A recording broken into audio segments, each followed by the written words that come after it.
ವರದಕ್ಷಿಣೆ ಕಿರುಕುಳದಿಂದಾಗಿ ಯುವತಿಯೊಬ್ಬರು ಅನುಮಾನಾಸ್ಪದವಾಗಿ ಸಾವನ್ನಪ್ಪಿರುವಂತಹ ಒಂದು ಘಟನೆ ನೆಲಮಂಗಲದಲ್ಲಿ ನಡೆದಿರತಕ್ಕಂಥದ್ದು. ಭೀಮನ ಅಮಾವಾಸ್ಯೆ ದಿನವೇ ಗೃಹಿಣಿಯೊಬ್ಬರು ಅನುಮಾನಾಸ್ಪದವಾಗಿ ಸಾವನ್ನಪ್ಪಿದ್ದಾರೆ. ನಿನ್ನೆ ರಾತ್ರಿ ಅನುಮಾನಾಸ್ಪದ ರೀತಿಯಲ್ಲಿ ಸ್ಪಂದನ ಅಂತಕ್ಕಂಥ ಯುವತಿ ಮೃತಪಟ್ಟಿದ್ದಾರೆ. ಬೆಂಗಳೂರು ಉತ್ತರ ತಾಲೂಕಿನ ಅಂಚೆಪಾಳ್ಯ ಗ್ರಾಮದಲ್ಲಿ ನಡೆದಿರತಕ್ಕಂಥ ಘಟನೆ. ಪೋಷಕರ ವಿರೋಧದ ನಡುವೆನೂ ಪ್ರೀತಿಸಿ ಮದುವೆಯಾಗಿತ್ತು ಈ ಜೋಡಿ. ಅಭಿಷೇಕ್ ಎಂಬಾತನನ್ನು ಪ್ರೇಮ ವಿವಾಹ ಆಗಿದ್ದು ಸ್ಪಂದನ. ನಿನ್ನೆ ತಂದೆಗೆ ಕರೆ ಮಾಡಿ ಕಿರುಕುಳ ಅಂತ ಸ್ಪಂದನ ಕಣ್ಣೀರಿಟ್ಟಿದ್ರಂತೆ. ಘಟನೆ ಸಂಬಂಧ ಮಾದನಾಯಕನಹಳ್ಳಿ ಠಾಣೆಯಲ್ಲಿ ಈಗ FIR ದಾಖಲಾಗಿದೆ. ಈಗ ಯುವತಿಯ ಕುಟುಂಬಸ್ಥರು ಅಂದರೆ ತವರು ಮನೆಯವರೆಲ್ಲ ಹೇಳ್ತಾ ಇರ್ತಕ್ಕಂಥದ್ದು ಇದು ವರದಕ್ಷಿಣೆ ಕಿರುಕುಳ. ಏನೋ ರಾಜಿ ಪಂಚಾಯಿತಿ ಎಲ್ಲ ಮಾಡಿಸಿದ್ರಂತೆ, ಈ ಹಿಂದೆ ಒಂದಷ್ಟು ದುಡ್ಡು ಕೊಟ್ಟಿದ್ರಂತೆ. 5 ಲಕ್ಷ ಹಣ ಕೊಟ್ಟು ರಾಜಿ ಸಂಧಾನ ಮಾಡಿಸಿದ್ರು ಆ ಸ್ಪಂದನ ಕುಟುಂಬಸ್ಥರು. ಆದರೂ ಅದು ಯಾಕೋ ಸರಿ ಹೋಗಿರಲಿಲ್ಲ. ಬೆಂಗಳೂರಿನ ವಿಕ್ಟೋರಿಯಾ ಆಸ್ಪತ್ರೆಗೆ ಸ್ಪಂದನ ಶವವನ್ನು ರವಾನೆ ಮಾಡಲಾಗಿದೆ. ಅಭಿಷೇಕ್ ಅಂತಕ್ಕಂಥವನ್ನ ಲವ್ ಮಾಡಿ ಮದುವೆ ಆಗಿದ್ದರು. ಅವರಿಬ್ಬರು ಕಾಲೇಜಲ್ಲಿದ್ದಾಗಲೇ ಲವ್ ಮಾಡಿ ಮದುವೆ ಆಗಿದ್ದರು. ಮದುವೆ ಆದ ನಂತರ ವರದಕ್ಷಿಣೆ ಕಿರುಕುಳ ಜಾಸ್ತಿ ಆಯಿತು ಈತನದ್ದು ಅಂತ. ಆಗ ಅವ್ರ ತಂದೆಗೆ ಹೇಳ್ಕೊತಾರೆ. ಅವ್ರ ತಂದೆನೂ ಒಂದು 5 ಲಕ್ಷ ದುಡ್ಡು ಕೊಟ್ಟು ರಾಜಿ ಪಂಚಾಯಿತಿ ಮಾಡಿಸ್ತಾರೆ. ಪುನಃ ಶುರುವಾಗುತ್ತೆ ಈ ವರದಕ್ಷಿಣೆ ಅನ್ನೋದು ಹಾಗೇನೆ, ಅದೊಂಥರ ಡ್ರಗ್ಸ್ ಇದ್ದಂಗೆ.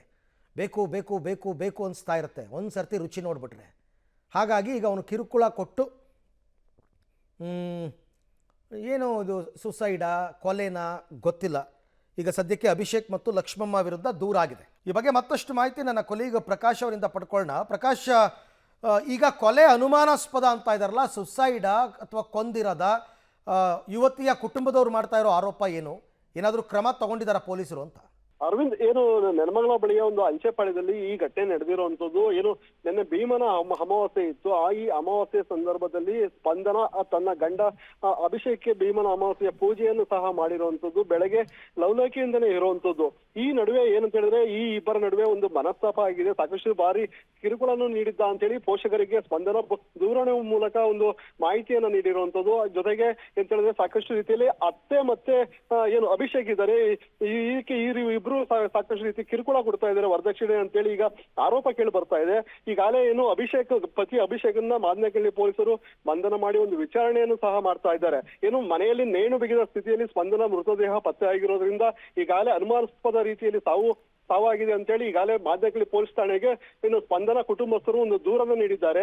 ಈ ದೂರಿನ ಅನ್ವಯ ಆರೋಪಿಯಾಗಿರುವಂತಹ ಅಭಿಷೇಕನ್ನ ಪೊಲೀಸರು ವಶಕ್ಕೆ ಪಡೆದು ವಿಚಾರಣೆಯನ್ನು ನಡೆಸ್ತಾ ಇರುವಂತದ್ದು.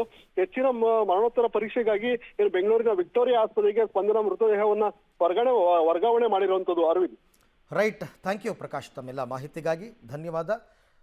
ಪೊಲೀಸರು ಈಗ ಎನ್ಕ್ವೈರಿ ಮಾಡಿ ಏನು ಎತ್ತ ಅಂತ ನೋಡಬೇಕು.